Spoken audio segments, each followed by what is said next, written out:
Yin und Yang, schwarz und weiß. Oder einfach nur Wenge und Riegelahorn.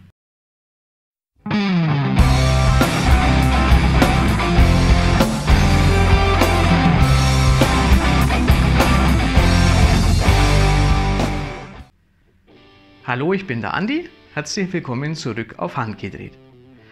Heute habe ich euch wieder mal was mitgebracht, bzw. vorbereitet. Und zwar einen Rohling aus Wenge und Riegelahorn.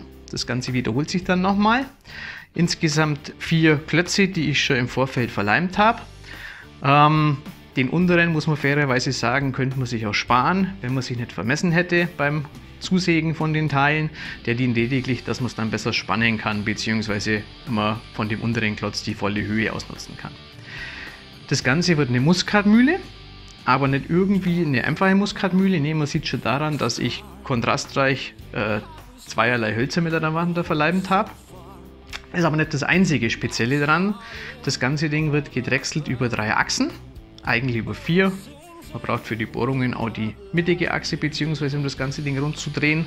Aber dann wird er über Eck gespannt zwischen den Spitzen und eiert dann beim Rotieren. Und wenn man das Ganze versetzt 3-mal macht, dann erhält man eine in sich geschwungene Außenform.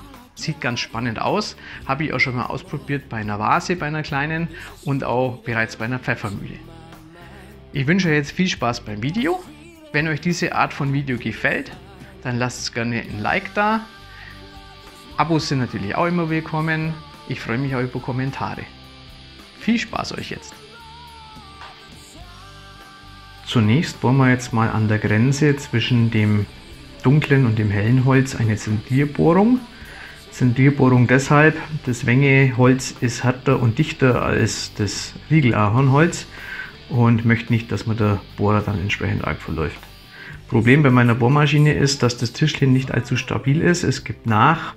Behelfen tue ich mir dabei, indem ich einfach ein Stück Drechselholz unten runter stelle. Ja, für was das nicht alles gut ist. Und dann kann ich das hoffentlich schön winklig bohren.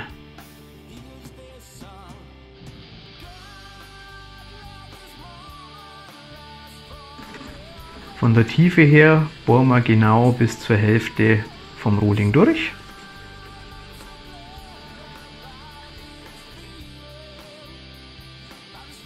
Und dann haben wir eine Bohrung schön an der Grenze zwischen hell und dunkel.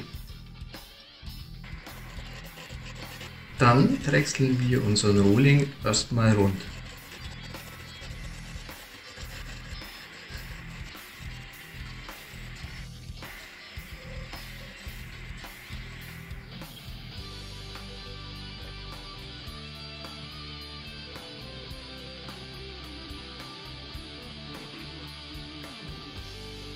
Der untere Ring hat 3 cm, das zeichnen wir beim oberen Ring auch an. Und am Hilfsklotz markieren wir uns 1 cm.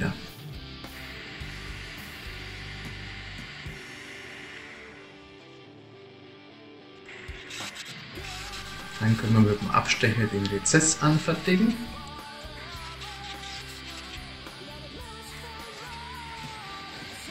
Und unten den Hilfsklotz abstechen.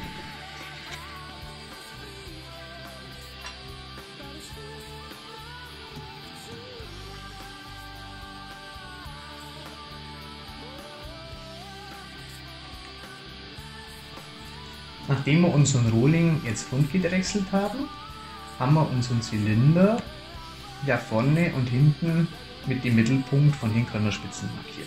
Ich habe das Ganze jetzt einfach mal hier exemplarisch in FreeCAD gezeichnet, damit ihr euch das besser vorstellen könnt, wie wir uns jetzt die Stirnseiten anzeichnen.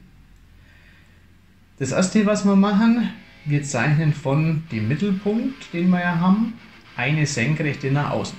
Wo die liegt, ist ganz egal. Hauptsache eine senkrechte Linie. Wenn wir die daraus verlängert haben auf den Kreis, gehen wir von dem Punkt schön parallel zu unserem Zylinder einmal darüber, zeichnen uns das ein und gehen von dem Punkt auf dem Kreis wieder senkrecht runter zum Mittelpunkt. Wenn wir das gemacht haben, kümmern wir uns um die erste Stirnseite. Wir haben uns ja eben die senkrechte Linie eingezeichnet. Wir haben den Mittelpunkt, in dem stellen wir jetzt mit einem Zirkel ein, mit einem Radius von 15 mm und machen uns einen Kreis, diesen gelben da. Wenn wir den Kreis haben, stechen wir hier in diesen Schnittpunkt ein und machen mit demselben Radius 2 Kreisbögen, einmal hier, einmal hier. Dann stechen wir hier mit dem Zirkel ein, machen den Kreisbogen, stechen hier mit dem Zirkel ein, machen den Kreisbogen, dann stechen wir hier ein, machen den, stechen hier ein, machen den. Und wenn wir alles richtig und sauber gemacht haben, schneiden sich diese beiden Kreisbögen perfekt auf unserem Kreis, den wir als erstes gezeichnet haben. Damit haben wir 6 Punkte auf diesem Kreis markiert. Interessieren tut uns der Schnittpunkt da oben zwischen Kreis und unserer Senkrechten.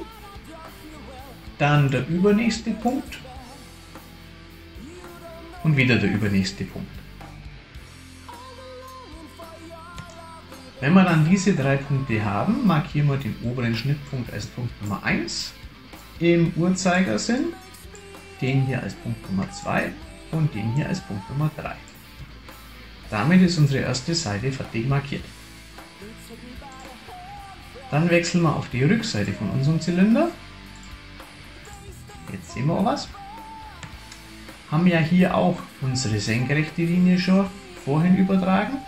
Wir zeichnen uns wieder unseren Kreis an, stechen wieder oben im Schnittpunkt ein, machen unsere Kreisbögen wie vorhin, dass wir unsere 6 Punkte bekommen und markieren uns wieder diesen oberen ersten Punkt, lassen einen frei, den zweiten und den dritten Punkt. Auf der ersten Seite haben wir im Uhrzeigersinn beschriftet. Jetzt beschriften wir gegen den Uhrzeigersinn. Und wir starten auch nicht bei dem obersten Punkt mit Punkt Nummer 1, sondern um 1 versetzt. Das heißt, das hier wird unser Punkt Nummer 1, das hier ist Punkt Nummer 2 und das hier ist Punkt Nummer 3. Und wenn wir jetzt zwischen vorderem Punkt 1 und hinterem Punkt 1 unseren Zylinder aufspannen, dann ist er genauso scheps schräg diagonal eingespannt, wie wir es brauchen. Und wenn wir dann zwischen Punkt 2 und 2 und Punkt 3 und 3 einspannen, haben wir genau unsere 3 schief liegenden Achsen und können unsere verbundene Außenform drechseln.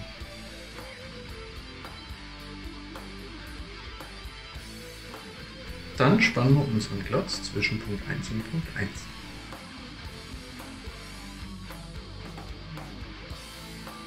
An der Seite wird dann was abgenommen. Ganz gut, wenn man ein Visier hat, nicht dass einem das Ding um die Ohren fliegt. Ich zeichne mir noch 2 weitere Hilfslinien ein, an die ich mich dann rantasten kann beim Drechseln.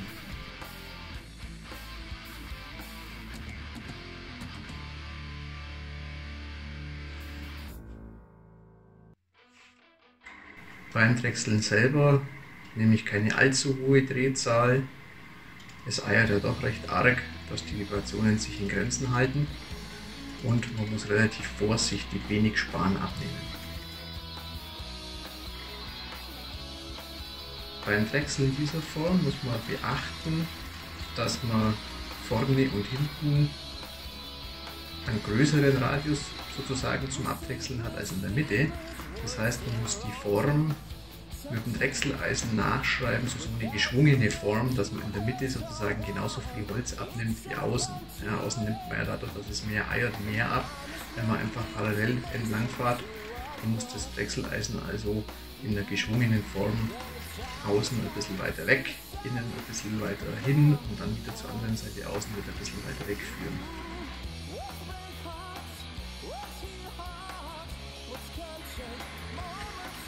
Und dann tastet man sich einfach an den 3 Achsen jeweils an den Markierungsstrich ran. Man sieht dann schon, dass beim Drechseln ja, die abgedrechselten Flächen entstehen. Die Flächen treffen sich dann irgendwann und bilden eine schöne Kante. Und das ist das Ziel, was wir erreichen wollen, dass wir uns möglichst sauber an diese geschwungene Kante ranarbeiten. Hier jetzt mit dem weißen Brett als Kontrasthintergrund sieht man schön diese geschwungene Form, die ich vorher beschrieben habe, an die wir uns randwechseln müssen. Außen weiter weg, in der Mitte näher ans Zentrum und auf der anderen Seite außen wieder weiter weg.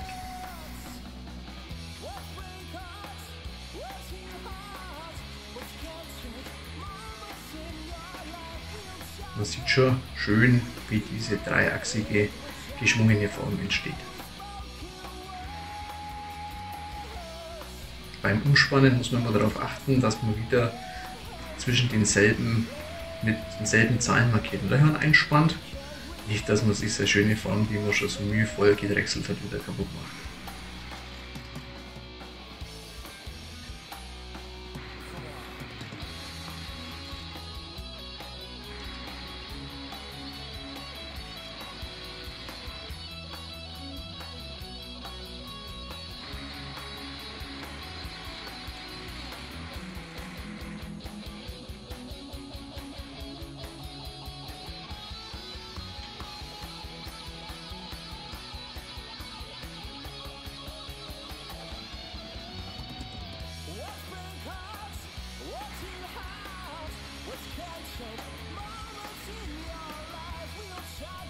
Sieht schon, das ist ein relativ aufwendiger, langsamer Prozess, bis man sich dann an die Form angetastet hat.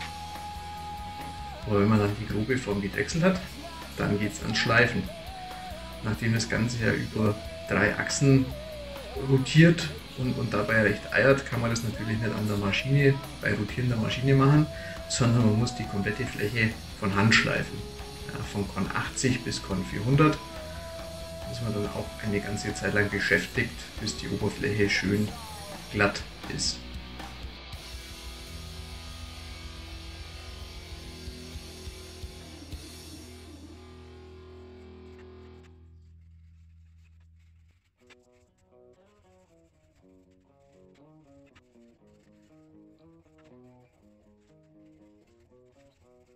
All my life I tried to live up to expectations.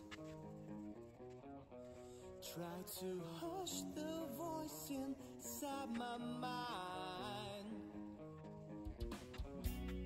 Didn't notice life is. So richtig schön kommt der Kontrast zwischen dem dunklen Meginholz und dem hellen Riegelahorn erst mit der Polierpaste zum Vorschein. Feuert auch die Maserung von dem Riegelahorn, die Riegelung, richtig schön an.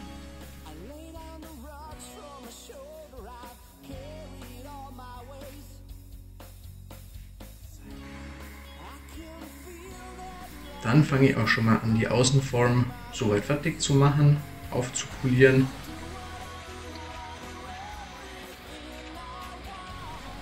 Und auch mit Wachs zu versiegeln, dass die Außenform schon soweit fertig ist. Und dann können wir auch schon die eigentliche Mühle bohren. Zuerst unten das Aufnahmeloch für das Schabblech.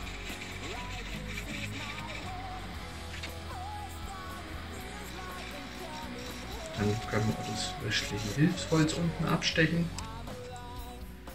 Und die untere Kante sauber plan drechseln. Ich verwende dazu eine Schalenröhre.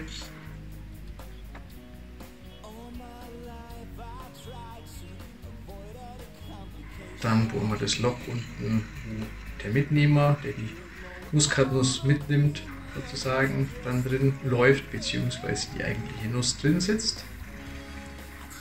Muss man gerade in dem Bereich, wo sich dann die Querbohrung und die jetzt erstellte Bohrung treffen, ein bisschen vorsichtig bohren, dass einem der Bohrer nicht verläuft. Und dann kann man das Loch bohren, wo dann die Achse bzw. die Feder, die Muskatnuss gegen die Reitfläche drückt, drin sitzen. Nachdem ich einen zölligen Bohrersatz habe, muss ich anschließend noch das Loch ein bisschen größer machen. Mit der Schieblehre zeichne ich mir vorsichtig einen Durchmesser von 40 mm an, den ich dann mit einem Meißel entsprechend einsteche. Ein bisschen größer muss es nur sein, damit die Scheibe auch gut sitzt.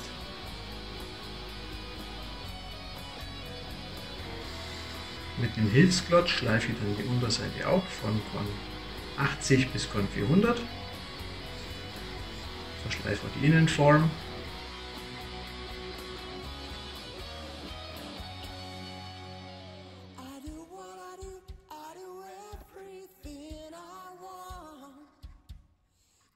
Die Querbohrung muss auch noch verschliffen werden.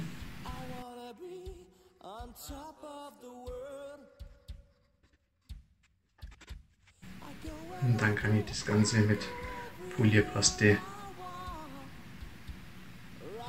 versiegeln und fertigstellen. Auf ein Hilfsfutter spanne ich dann die Mühle auf.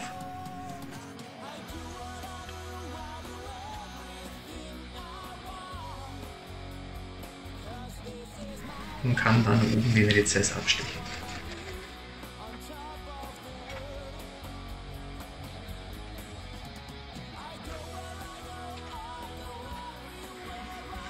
Dann drechsle ich mit der Schalenröhre noch die Oberseite der Mühle plan und kann diese dann wieder mit meinem Hilfsklotz verschleifen.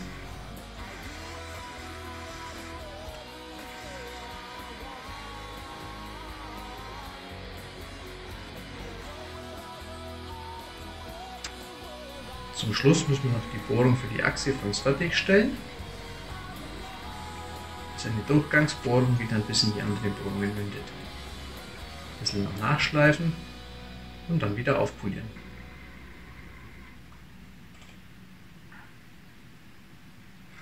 Ja, und dann ist der Mühlenkörper auch schon fertig.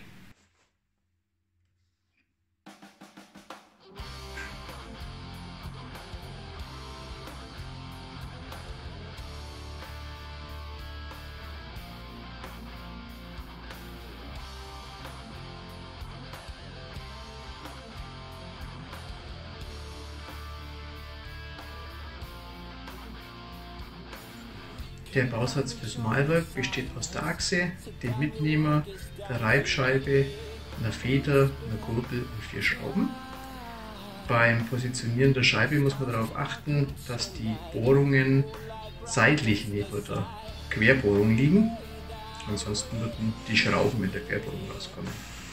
Wenn man sich dann die Bohrungen anseilen hat, kann man sie mit einem Akkuschrauber und einem Bohrer ein kleines bisschen vorbohren, nicht zu tief, dass man nicht rauskommt. Und dann kann man auch die Mühle schon anfangen zu montieren. Das Problem war, die Achse war ein bisschen zu lang. Wie am Anfang schon erwähnt, habe ich mich vermessen gehabt.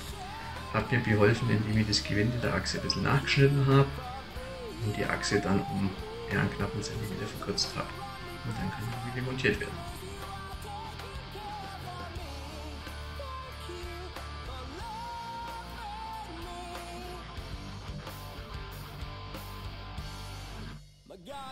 Wichtig ist, dass die Spitzen unten nicht an der Scheibe streifen.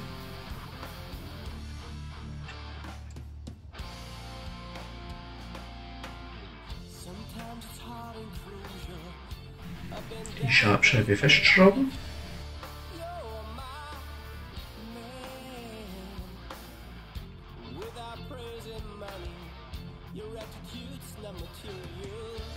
Und dann ist die Mühle auch schon fertig.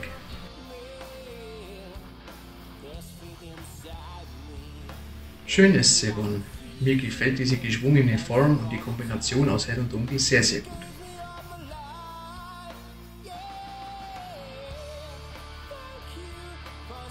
Vielen Dank fürs Zuschauen und bis zum nächsten Mal.